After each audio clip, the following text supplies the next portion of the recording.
When I was a university student, a mentor of mine invited me and several of my friends to join him early one Wednesday morning in a cemetery. Strange, I know. Stranger is we accepted the invitation. But when we arrived that morning, he had us spend some time walking around the cemetery and told us to observe the graves. That's strange, I know. Eventually, he called us back and he asked us what we noticed. And to be honest with you, we hadn't noticed anything. We were still a bit creeped out and confused by the entire exercise. Eventually, he said, "Did you notice that for many of the people buried here, they've now been dead longer than they were alive? They might have lived for 50 years or 60 years, but now they've been gone for 70 or 80 years. And his point was unmissable. Life is short. Don't take it for granted. Then he pointed out on each tombstone, there are two numbers. There's a birth date and a death date. And in between, a dash. And then he asked a question that I remember to this day. What will you do with your dash? It's cheesy, I know. But that's not the way me and my friends imagined starting that particular Wednesday morning, pondering the brevity of life, the significance of our existence, and being challenged to make the most of the time that we'd been given. But there we were, huddled in that cemetery, surrounded by graves, these visible reminders to make the most of our dash. He's not the first person to ever use that illustration, but to be honest, that conversation that morning has forced me to confront another question that continues to shape my life today. The question is, how do I avoid wasting my life? Or to put it positively, how do I live a meaningful dash? Here are a few examples, or a few steps. First, embrace community. A friend of mine from South Africa taught me a phrase, a proverb in Zulu, and I'm going to spare you my attempt to recite it in Zulu, but it translates to, a person is a person because of other people.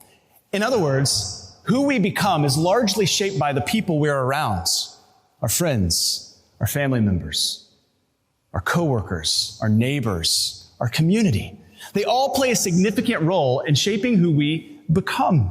There is a direct line between our belonging and our becoming. And we live in a fascinating moment in human history because of modern technology. Right now, it's popular to talk about the dangers of modern technology, to discuss how social media might be having a negative effect on our mental health, or sharing the concerns that AI might be eroding our ability to think for ourselves or to communicate clearly. But I think modern technology is revealing something deeply important about humanity. I think modern technology is revealing just how important real human connection is.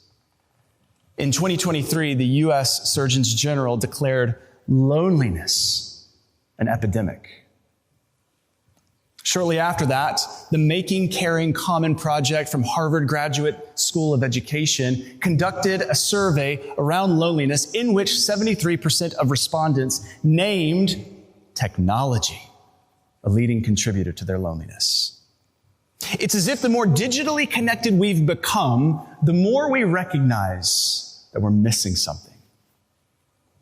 Modern technology has also exposed in us that we are easily shaped by forces outside of ourselves. For instance, algorithms. They're not just anticipating what you want to see next, they're actually shaping what you believe, what scares you, what you hate, what you love, who you're becoming. So if we want to live a meaningful dash, we must pursue real, intentional relationships. And for some of us, that might mean we have to become the architects of the communities to which we want to belong. And that doesn't happen automatically. I believe it takes a few powerful yet simple practices. For instance, learn to be vulnerable. Let people see the real you, not just the polished version. Learn to be present. Put the phone down, look people in the eye, and engage and listen fully. And learn to be curious. Ask good questions. Listen to their stories. Seek to understand before being understood. Because at the end of your life, The most meaningful parts of your dash will most certainly involve other people. It won't just be about your accomplishments, your status, your bank account, or even your followers, but people. Number 2, serve others. A friend of mine recently gave me a gift. It was a picture of St. Maximilian Kolbe.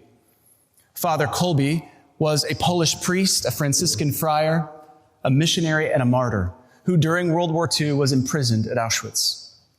During his imprisonment, another prisoner managed to escape. And as a form of cruel punishment, the guards sentenced 10 men to die of starvation. One of those men chosen to die began to cry out, "I have a wife and children, have mercy." And in a moment of bravery and self-sacrifice, Father Kolbe volunteered to take his place. Think about that for just a moment.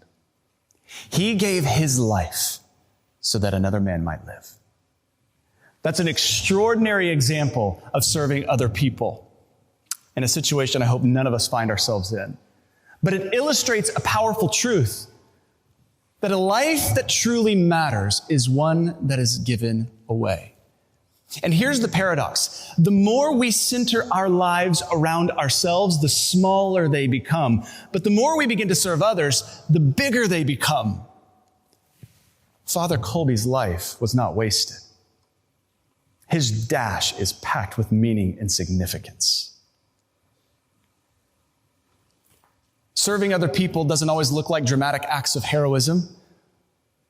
Most often it looks simple and ordinary. Things like helping someone who's hurting, mentoring someone who's younger than you, sitting with someone who might be suffering, or using your resources or talents or abilities for the good of other people, not just yourself. It's in the ordinary acts of service that our dash becomes extraordinary. Finally, and closely related to serving others, is this phrase, "I must decrease." In my particular faith tradition, there's a counterintuitive idea that wholeness and fullness of life and purpose is not found in self-actualization, but in self-denial or humility. Not in living just for myself, but in living for something greater than myself. And there's a story in the Bible where a man named John the Baptist, upon seeing Jesus Christ, says these simple words, "He must increase, I must decrease." And this doesn't mean thinking less of yourself in a harmful way. This isn't about self-hatred or self-erasure. As a matter of fact, there's an important distinction that needs to be made between self-aggrandizement and self-deprecation. They're both two sides of the same coin. Self-aggrandizement is obsessed with making myself look better than I actually am, while self-deprecation is obsessed with making myself look worse than I actually am. But the problem is they're both obsessed with me. Humility is different.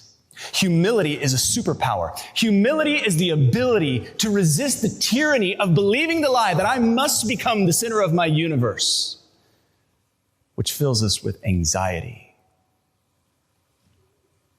Humility is the ability to say, yes, my life has meaning beyond what other people may say or think about me, beyond my accomplishments or contributions, beyond my reputation, beyond my image, because it's not all about me. And when we begin to live this way, something surprising begins to happen. Our lives expand, our stories connect with other people, and our dash connects with the dash of those around us. And that is where real purpose lives.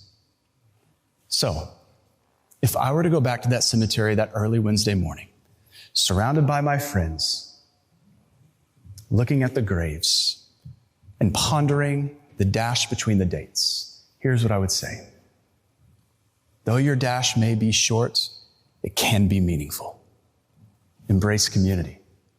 Serve other people. Pursue humility. Because one day, every one of us will have our own dash carved into stone. And the question will not be, how long was it? The question is, what did you do with yours? Thank you.